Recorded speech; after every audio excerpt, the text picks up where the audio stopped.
صدیق اکبر کی بیٹی کو نبی کے گھر خدا لایا. نکاح کا مشورہ بھی اللہ نے دیا. غلاف میں تصویر لپیٹ کر دکھائی، جبریل امین لائے، اور پھر بعد میں آپ کی تطہیر کا اعلان بھی عرش بری سے ہوا. شاید اسی کی طرف اشارہ کر رہا ہے. صدیق اکبر کی بیٹی کو نبی کے گھر خدا لایا، نبی کے گھر خدا لایا. مقدر با تیرے اماں نبی کا سنگ تے پایا، نبی کا سنگ تے پایا. اما جان آپ کے مقدر پہ قربان جائیں. کسی کا دلہا وزیر اعظم، کسی کا دلہا سرمایہ دار جاگیردار، مگر اما جان میں تیری عظمت پہ قربان جاؤں. تیرا دلہا تو دو جہانوں کا سردار. صدیق اکبر کی بیٹی کو نبی کے گھر خدا لایا، نبی کے گھر خدا لایا. مقدر با تیری اماں نبی کا سنگ تے پایا، نبی کا سنگ تے پایا. تو امی آپ اچھی ہے، تیرا حجرہ بھی اچھا ہے. تو امی آپ اچھی ہے، تیرا حجرہ بھی اچھا ہے. یہ سچوں کا گھرانہ تھا، خدا کو تب پسند آیا.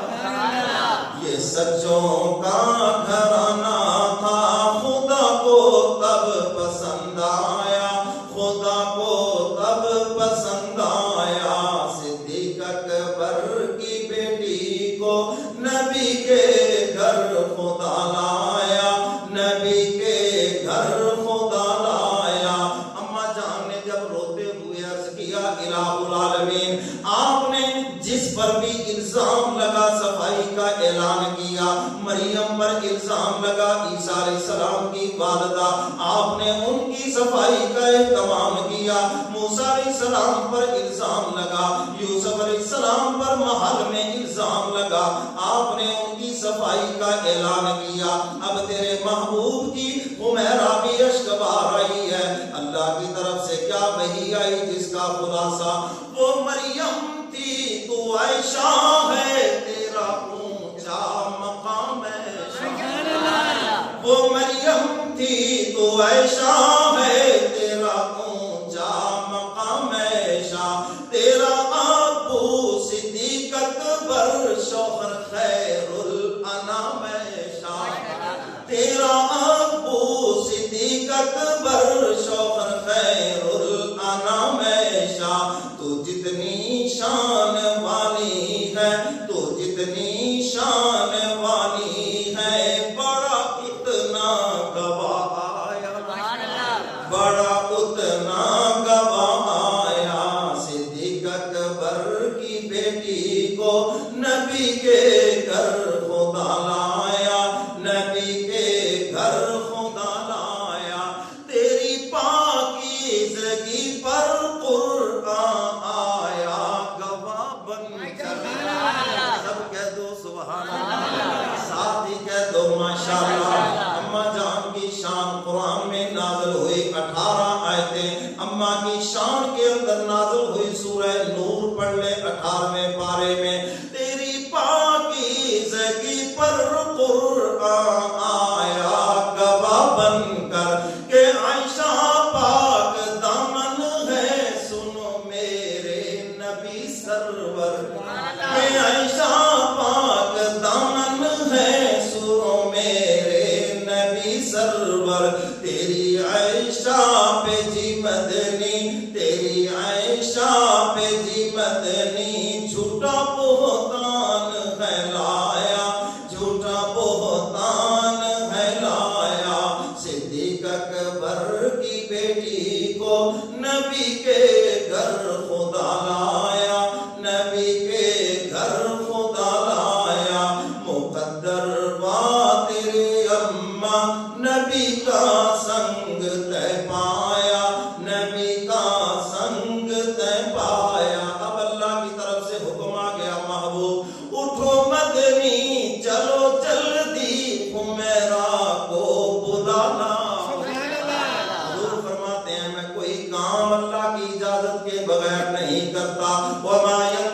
انل ہوا، میں کوئی نہیں بولتا جو مجھے وحی کی جائے، بس میں وہی بولتا ہوں۔ اٹھو مدنی چلو جلدی، خمیرہ کو بلانا ہو، اسی میں شان تیری ہے، اسے اب تم منا لاؤ۔ اسی میں شان تیری ہے، اسے اب تم منا لاؤ۔ پڑی روئے مسلح پر، پڑی روئے مسلح پر، نہ کچھ پیا نہ کچھ کھایا، نہ کچھ پیا نہ کچھ کھایا۔ صدیق اکبر کی بیٹی کو نبی کے گھر خدا لایا، نبی کے گھر خدا لایا۔ مقدر بات تیرے اماں، نبی کا سنگ تے پایا، نبی کا سنگ تے پایا۔ جب عظمت بیان ہوئی، قرآن کی وہ آیات میرے کملی والے پیغمبر نے تلاوت فرمائی، سب سے پہلے ماں نے اٹھ کر بیٹی کے پیشانی کے اوپر بوسہ دیا، سیدنا صدیق اکبر نے سینے سے لگایا، بیٹی تیری شام غم ختم ہو گئی اور عرش برین سے تیری تطہیر کا اعلان ہو گیا۔ اب اماں جان اللہ سے عرض کرتی ہیں، الہ العالمین کوئی تکلیف مومن کے لیے ایسی نہیں جس پر اس کو صلہ نہیں دیا جاتا، انعام نہیں دیا جاتا۔ میں نے جو اتنی راتیں رو کر گزاری ہیں، مجھے ان آنسوؤں کا معاوضہ بھی تو ملنا چاہیے۔ اب شاعر اس کو اپنے انداز میں بیان کرتا ہے، تیرے رونے کا عائشہ میں ایسا مول پا دوں گا، تیرے رونے کا عائشہ میں ایسا مول پا دوں گا، قیامت تک تیرے حجرے میں مدنی کو سلا دوں گا، قیامت تک تیرے حجرے میں مدنی کو سلا دوں گا۔ تیرے حجرے میں مدفون ہے، تیرے حجرے میں مدفون ہے سارے عالم کا سرمایہ، سارے عالم کا سرمایہ۔ صدیق اکبر کی بیٹی کو نبی کے گھر خدا لایا۔ قیامت کے دن اللہ پوچھیں گے کیا لے کے آئے ہو؟ کوئی عرض کرے گا الہ العالمین جہاد لے کے آیا ہو، بدر میں شہید ہو کے آیا، کوئی کہے گا احد میں شہید ہو کے آیا۔ اب تعالیٰ فرمائیں گے جاؤ جنت کی طرف۔ کسی سے پوچھیں گے، کوئی کہے گا مولا نمازیں لے کے آیا، کوئی کہے گا حج لے کے آیا، کوئی کہے گا صدقہ خیرات لے کے آیا۔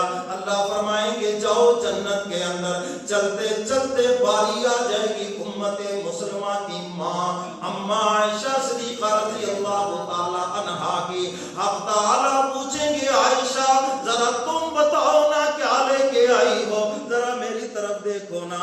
اماں جان اپنے دوپٹے کا پلو پکڑے گی اور اس کی گرہ کھولے گی اور اندر سے چابی نکال کے عرض کرے گی الہ العالمین یہ گنبد خضرا کھول کے دیکھو، میں آپ کا محبوب لے کے آئی ہوں، میں آپ کا محبوب لے کے آئی ہوں، دو جہاں کا سردار لے کے آئی ہوں۔ تیرے رونے کا عائشہ میں ایسا مول پا دوں گا، قیامت تک تیرے حجرے میں مدنی کو سلا دوں گا۔ تیرے حجرے میں مدفون ہے، تیرے حجرے میں مدفون ہے سارے عالم کا سرمایہ، سارے عالم کا سرمایہ۔ صدیق اکبر کی بیٹی کو نبی کے گھر خدا لایا، نبی کے گھر خدا لایا۔ مقدر بات تیرے اماں، نبی کا سنگ تے پایا، نبی کا سنگ تے پایا۔ کہہ دو سبحان اللہ، ساتھ ہی کہہ دو ماشاءاللہ۔ تو میں عائشہ صدیقہ رضی اللہ تعالیٰ عنہا کی صفائی اللہ کا قرآن دے رہا ہے اور سورہ نور کی تلاوت ہوتی رہے گی، نماز میں تلاوت ہوگی، تراویح میں تلاوت ہوگی، جی ممبر و محراب سے تلاوت ہوگی اور اماں جان کی شان بیان ہوتی رہے گی۔ تو میرے محترم سامعین، اماں عائشہ صدیقہ رضی اللہ تعالیٰ عنہا حضور علیہ السلام کی زوجہ محترمہ عمر میں سب سے چھوٹی ہے، چونکہ جو خانگی مسائل ہیں، میاں بیوی کے مسائل ہیں، اس مسائل کی جو ترجمان ہیں وہ سیدہ عائشہ صدیقہ رضی اللہ تعالی عنہا، چھوٹی عمر میں ہر سوال حضور سے پوچھا اور امت کے لیے اتنا بڑا ذخیرہ جمع کر دیا. یہ شان ہے اما عائشہ صدیقہ رضی اللہ تعالی عنہا. تو میرے محترم سامعین، حضور علیہ السلام نے خود فضیلت بیان فرمایا کامل عورتیں بڑی گزری ہیں، لیکن فرمایا عائشہ کو ایسے فضیلت حاصل ہے سب پر، جیسے فرمایا سرید کو تمام کھانوں پہ فضیلت حاصل ہے. یہ سرید عربوں کا محبوب کھانا ہے، جی روٹی کو وہ شوربے میں بھگو کر حضور علیہ السلام بہت پسند فرماتے تھے. تو فرمایا جس طرح سرید کو تمام کھانوں کے اوپر فضیلت حاصل ہے، میری عائشہ کو اس طرح تمام عورتوں کے اوپر فضیلت حاصل ہے. تو میرے محترم سامعین، منافق اس دھرتی کا وہ بدبودار عنصر ہے، وہ غلیظ عنصر ہے. جب یہ الزام لگانے پہ آتا ہے تو نبی کی ذات کو بھی معاف نہیں کرتا، پیغمبر کے حرم کو بھی معاف نہیں کرتا، نبی کو معاف نہیں کرتا، نبیوں پر الزام لگا دیا. اور سب سے زیادہ نقصان ہر دور میں منافقوں نے پہنچایا. اتنا کافروں نے نقصان نہیں کیا جتنا منافقوں نے نقصان کیا.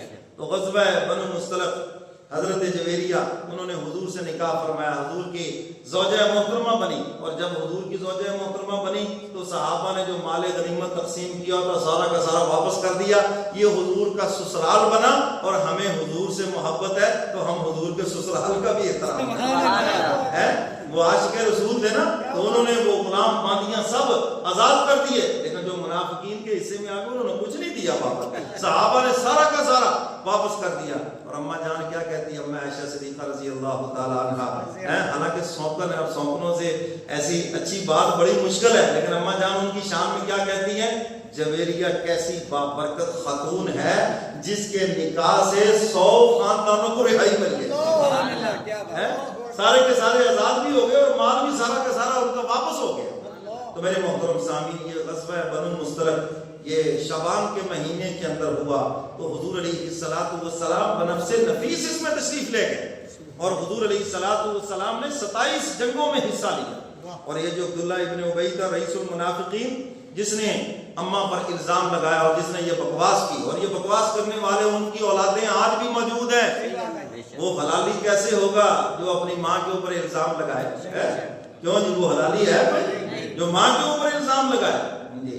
تو میرے محترم سامعین، جب یہ ملعون مرنے لگا نا، اب اس کو ڈر پڑا آگے کہ آگے اب جوتے پڑیں گے. تو اب اپنے بیٹے سے کہنے لگا ایسے کرو، حضور علیہ السلام کی خدمت میں جا کے عرض کرو کہ میری نماز جنازہ بھی پڑھا دیں اور مجھے اپنا کرتا بھی دے دیں، مجھے اپنے ناخن مبارک بھی دے دیں، مجھے اپنے بال بھی کٹے ہوئے دے دیں تاکہ میری عذاب سے جان چھوٹ جائے. اب بیٹا چونکہ سچا مسلمان تھا اور حضور کی خدمت میں آ گیا. اور یہ جو طریقہ ہے نا، یہ آج بھی ہے. بڑے بڑے فنکار ہیں آج کل، ہاں جب انہوں نے کوئی کام نکالا وہ ڈھونڈیں گے اس کا تعلق کس کے ساتھ ذرا زیادہ ہے. بڑی فنکاری ہے، یہ منافقوں کے کام ہے سارے کے سارے. سمجھئے وہ بات کریں، خدا نہ نہیں وہ دوسروں کو آگے لگا جاؤ جی. اور پاگل بھی ایسے بیٹھے تیار ہی بیٹھے ہوتے جی میرا نام اونچا ہو جائے. واقعہ نہ جایا کرو، سوچا بھی کرو تھوڑا سا.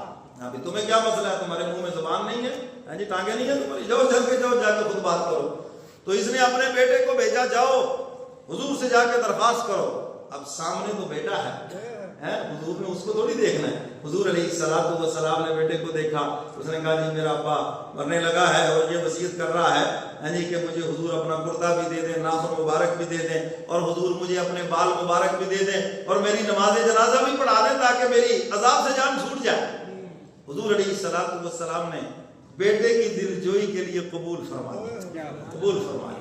اور حضور علیہ السلام نماز جنازہ پڑھانے کے لیے آئے. حضور کا مقصد یہی تھا کہ حضور اس بدماشیوں کو بھی دیکھیں گے اور میرے حسن اخلاق کو بھی دیکھیں گے. اور لوگ مسلمان ہوئے، 1000 سے زیادہ لوگ مسلمان ہوئے. یار حد کر دی حضور علیہ السلام نے. آپ رحمت للعالمین، کہاں تک اس بندے نے آپ کی زوجہ پر الزام لگایا، مگر حضور اس کی بھی نماز جنازہ پڑھانے کے لیے آ گئے. حضور علیہ السلام جب آئے، اب اگلی بات سنو. سیدنا فاروق اعظم رضی اللہ تعالیٰ عنہ عرض کرتے اللہ کے محبوب، اس بے ایمان کی نماز جنازہ جس نے کوئی موقع ہاتھ سے جانے نہیں دیا، جہاں پر آپ کو تکلیف نہ پہنچائی ہو، یہاں تک کہ ہماری والدہ کے اوپر اس نے الزام لگایا ہے۔ حضور نے فرمایا عمر ہاں مجھے بھی پتا ہے، لوگ اس کی ان خباثتوں کو بھی دیکھیں گے اور میرے حسن سلوک کو بھی دیکھیں گے۔ عرض کیا کملی والے پیغمبر ہم آپ کی معیت میں نماز جنازہ تو پڑھ لیں گے، لیکن جہاں تک عمر کی غیرت کا تعلق ہے مجھ سے برداشت نہیں ہوگا۔ حضور علیہ السلام نے دامن چھڑوایا اور نماز جنازہ آپ نے پڑھا دیا، لیکن جب جنازہ پڑھ کے فارغ ہوئے تو جبریل قرآن لے کر فرمایا وَلَا تُصَلِّ عَلَىٰ أَحَدٍ مِّنْهُمْ مَاتَ أَبَدًا وَلَا تَقُمْ عَلَىٰ قَبْرِهِ إِنَّهُمْ كَفَرُوا بِاللَّهِ وَرَسُولِهِ وَمَاتُوا وَهُمْ فَاسِقُونَ۔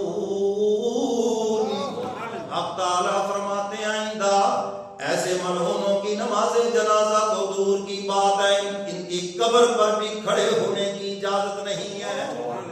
انہم کفروا باللہ ورسولہ، یہ وہ ملعون ہیں جنہوں نے اللہ اس کے رسول کا انکار کیا، وماتوا وہم فاسقون، اور میں یہ فسق اور کفر کے اوپر مرے ہیں، یہ اسلام کے اوپر نہیں مرے۔ تو میرے محترم سامعین، بدریہ وہی بتا دیا کہ آپ کے تبرکات اس سے واپس لے لیے گئے، قمیض بھی اور آپ کے ناخن مبارک بھی اور آپ کے بال بھی، یہ سب چیزیں اس سے واپس لے لی گئی۔ تو میرے محترم سامعین، منافقون، سورہ منافقون اللہ نے نازل فرمائی ہے۔ اللہ تعالی ہم سب کو منافقت سے بچائے۔ صحابہ سب سے زیادہ اسی سے ڈرتے تھے، اعمال میں کمی کوتاہی ہو جائے کوئی بات نہیں، انسان جو ہوئے، لیکن اللہ اس کے رسول سے منافقت کبھی نہ کرنا۔